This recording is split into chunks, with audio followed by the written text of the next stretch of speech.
is the story Jayson Tatum is, quote, underperforming? Or is it like a Bron, D. Wade, Miami situation where it's just like, yo, we're both those guys, but somebody got to be more of a... I hate it. Go ahead, tell us. I hate it. I hate it. I hate it because we can't just accept them for who they are. They could both get a bucket. Nice. Like, those guys they nice, man. Like, Boston is nice, and Tatum and Brown is nice. So let's just get that clear. So why are we even, like, trying to wedge that, in the middle to, like, separate the two? Like, nah, you shouldn't do that. The other part I will give you is, because we had this layoff, on Get Up, shout out to Greeny. I don't always agree with his takes, but this one we actually looked at in terms of Jayson Tatum has been All-NBA. Thank you, Monica. I appreciate that very much. You're agreeing with me here live on 7 p.m. in Brooklyn in the Hook with Carmelo Anthony and the Kid. I love this. He's going to be like, what's this podcast? What were you on? What was the thing there? Was this show 9 p.m. in the Bronx? Is that what the thing you did there, Monica? He's completely self-aware, which I love. He don't know what's going on in this culture. But we put up a graphic of Celtics greats and how many times they've been All-NBA, and the company that Jayson Tatum is in under 27, right? He doesn't have a championship yet, but then when you look and it's like Tony Parker and Kobe, they had Hall of Fame running mates. And so I think because Jayson has been appointed the guy in Boston since he got there, that's a legacy franchise. Like, you can't knock it. There's a different level of pressure, but it does not mean he has not been very good. No, Jayson Tatum he's not shooting the ball as efficient, but he's playing extremely well. He's rebounding. He almost had a triple-double the other day, right? A triple-double with a 20-point win. Like, what more do we, you know what I mean? Like, what do we want to see? You get what I'm saying? If Jaylen is doing his thing and everybody else is, we spreading the word, you got 4 or 5 players over 15 with my triple-double, then that's a lot powerful than going out there having 35 and 4. You get what I'm saying? So I'd rather have 20, the triple-double with everybody else having those 20 and 25s. I'm cool with that. And we winning. I'm up 2-0. I don't give a fuck what y'all say. Like, I don't care what y'all say. Okay. Yeah, Jaylen, you better, motherfucker. Come on. Yo, you got it, man. You got it, Jaylen. Yo, I'm gonna give you a t-shirt. You the best player on the team, dog. But Jersey swap. To Monica's point, I think the credit should go to Brad Stevens. Like, like the fact that Brad Stevens studied the game. We talking about students of the game. He studied the game. He studied the history of the game. He studied championship teams and organizations. When you gotta have a Batman and Robin. You have to. There's no team that ever won a championship who didn't have a Batman and Robin. Can you? You have to. It's impossible. So yeah, we should be embracing. Is Jaylen and Tatum for what they do. You've been in the media long enough to know that's not what we do. But I feel you. I'm saying no. It's hard for me to say. I don't. Boston. It's hard for me to say that word. But but I'm saying I'm a realist too, right? I'm a realist, and I understand. We're talking about development and growth, like what Jayson Tatum is doing. He don't get enough credit for that. You think it's possible? All 3 NBA, teams, 3 NBA, all that shit is his numbers is crazy.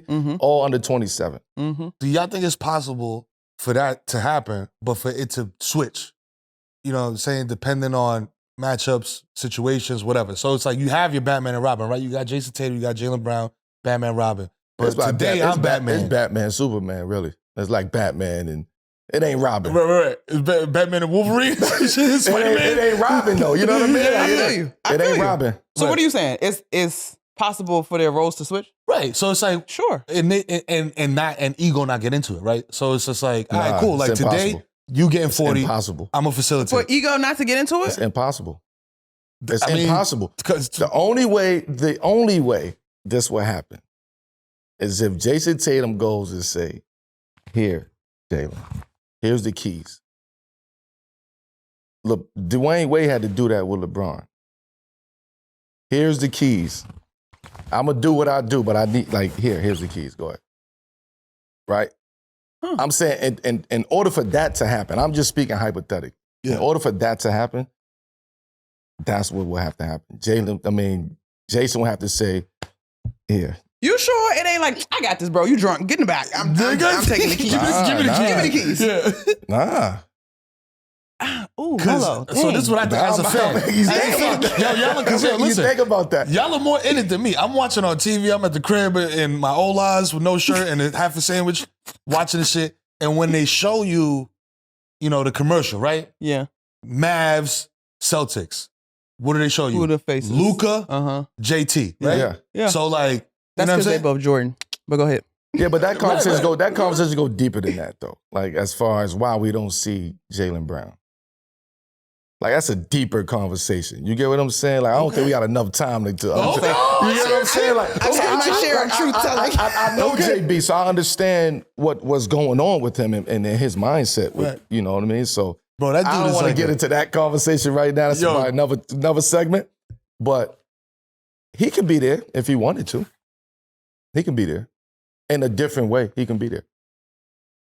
But the ego shit is what's killing me. Time out. In a different way. Okay, I don't want you. We're not going there right now. Okay. Does a Celtics championship solve everything we're not going into right now? It still comes down to him. If he wants that, if he wants to be lifted in that way. Meaning JB. Yeah, I got you. Right? If he want to be lifted that way, he could be lifted that way. But you know what's crazy? And winning a championship, it's only going to make it tougher to make a decision for the Boston Celtics. Oh, wow. With Jayson Tatum. No, it's not. It's going to all be love. But it's, you still got to deal with you got to come to the crossroads and you got to make a decision. Like, Jay Tatum, your time is almost contractually. There's a lot of shit going on. You get what I'm saying? It's a lot of shit going on. So my answer is, it's impossible. Not impossible, but yes, it is impossible. The only way it can happen is if Tatum hand them keys over. You never seen that playing? So we should support both of them. We should just enjoy what we're watching because this is special. As a fan, I'm 1,000%. That's all I care about. Is the games are good. Yeah. You know what I mean? It's not like even the blowout games are good. You know what I'm saying? Like game one, something to watch. When they got spanked, I was like, yo, I watched it first quarter to the end of the final, dribbling the ball out. So the product is good. Yeah. You know what I'm saying? The games is good, but there's something. There's just something about the undercurrents. You know what I'm saying? I hope they can do it. I hope they figure out how to do it. Because the business of basketball comes into play. I was about to say, so let me ask you this. And that's the messy. That's what makes that shit messy. That's the dark side of it.